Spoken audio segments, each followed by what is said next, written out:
دور حاضر میں اٹھنے والا ایک فتنہ جو وقت کے گزرنے کے ساتھ ساتھ کرٹیکل ہوتا جا رہا ہے، جس کو محبت اہل بیت کا نام دے کر فروغ دیا جا رہا ہے، اور افسوس کہ ہمارے بڑے علماء بھی اس میں شامل ہیں۔ میرے بھائیوں، ہم لوگ جب سے اسلام کی تعلیمات کو سمجھنے لگے تب سے یہی سنتے اور پڑھتے آئے کہ اگر کوئی شخص اپنے منہ سے کسی بات کو بیان کرے، اگر وہ بات سمجھ میں نہ آئے تو اسلام میں اصول ہے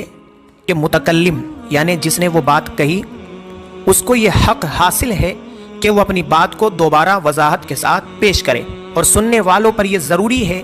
کہ وہ سامنے والے کی پہلی والی بات کو چھوڑ دے اور اگلی بات کو قبول کر لے اگر وہ بات دلائل و براہین سے ثابت ہو اور عقیدہ اہل سنہ والجماعت میں سے ہو۔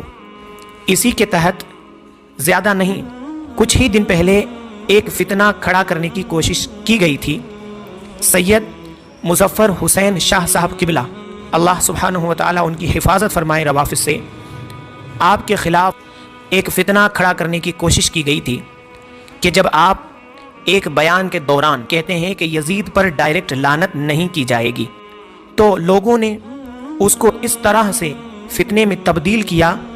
کہ مظفر حسین شاہ نے یزید پر لعنت کرنے سے منع کیا ہے، معاذ اللہ۔ اور یہ بات میں یہاں کیوں بول رہا ہوں کہ میں امید رکھتا ہوں کہ کوئی اور نہ صحیح لیکن سید مظفر حسین شاہ صاحب کو تو سوچنا چاہیے ڈاکٹر جلالی کے معاملے میں، کیونکہ وہ خود کچھ دن پہلے اس مرحلے سے گزر چکے ہیں کہ جب انہوں نے ایک بات سمجھانے کے لیے مثال دی تو ایک بڑے گروہ نے حضرت کو یزیدی اور پتہ نہیں کیا کیا بول دیا، معاذ اللہ۔ میں سوال کرتا ہوں سید صاحب قبلہ سے، اگر مجھ فقیر کی بات حضرت تک پہنچ جاتی ہے تو میں سوال کرتا ہوں کہ کیا آپ کے خلاف اس وقت علماء نے مورچہ کھولا یا پھر آپ کو وضاحت کا موقع دیا؟ اور یہاں ساتھ ہی میں یہ بھی عرض کر دوں کہ کوئی میری اس بات کی انٹینشن کو غلط نہ لے کہ میں معاذ اللہ حضرت پر اعتراض کر رہا ہوں۔ ہم نے تو الحمدللہ سب سے پہلے حضرت کی تائید میں ویڈیو اپلوڈ کری تھی اپنے چینل پر، جب حضرت کی وضاحت بھی نہیں آئی تھی اس سے پہلے ہی ہم نے حضرت کی تائید فرمائی تھی، کیونکہ ہم یہ اصول جانتے تھے کہ اپنی بات کی وضاحت متکلم ہی سب سے اچھی پیش کر سکتا ہے۔ تو ساتھ ہی میں یہاں یہ بھی عرض کر دوں کہ میں یہ پسند نہیں کرتا کہ کمنٹ باکس میں آ کر یا ویڈیو کو دیکھ کر کوئی حضرت کی ذات کو برا بھلا کہیں۔ ہم یہاں ویڈیو بنانے کا مقصد حضرت کو برا کہنا نہیں، بلکہ حضرت سے گزارش کرنا ہے، حضرت کو سمجھانے کی کوشش کرنا ہے۔ تو میں عرض کر رہا ہوں کہ جب حضرت کی وضاحت آئی سید صاحب کی تو آپ کے کہنے کا مطلب اور آپ کے دلائل نے فتنہ کھڑا کرنے والوں کے ہوش کو ٹھنڈا کر دیا۔ کب؟ جب علماء نے آپ کی وضاحت کو قبول کیا، جب علماء نے آپ کو وضاحت کرنے کا موقع دیا۔ اب میں سوال کرتا ہوں ڈاکٹر جلالی والے مسئلے کی طرح اگر آپ کو بھی وضاحت کا موقع نہ دیا جاتا، سید صاحب گزارش کرتا ہوں